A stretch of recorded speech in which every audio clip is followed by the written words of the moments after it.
Hi guys! Ngayon magluluto tayo ng ginisang tuna.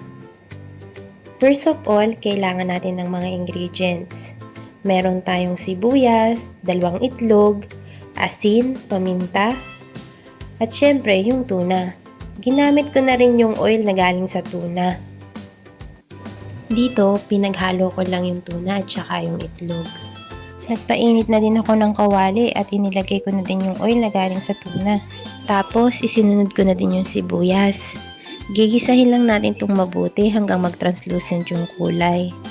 Tapos, saka natin isusunod yung tuna. Ayan. Hahaluin lang natin mabuti para mag-well combine lahat na ingredients. Guys, masarap dito pag maraming sibuyas. Tapos, nilagay ko na din yung paminta. Tansya-tansya lang to guys ha. Yung asin, tapos hinalo ko ulit.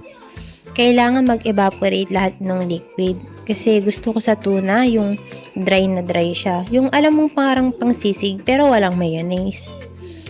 Alam nyo guys, master ko na tong pag-iisa ng tuna. Masarap din tong agahan. Kaya minsan itry nyo din. Bukod sa masarap na, budget friendly pa. Tapos konti lang yung ingredients. Yung lemon optional lang yun. At ayan guys, ready na ang ginisang tuna.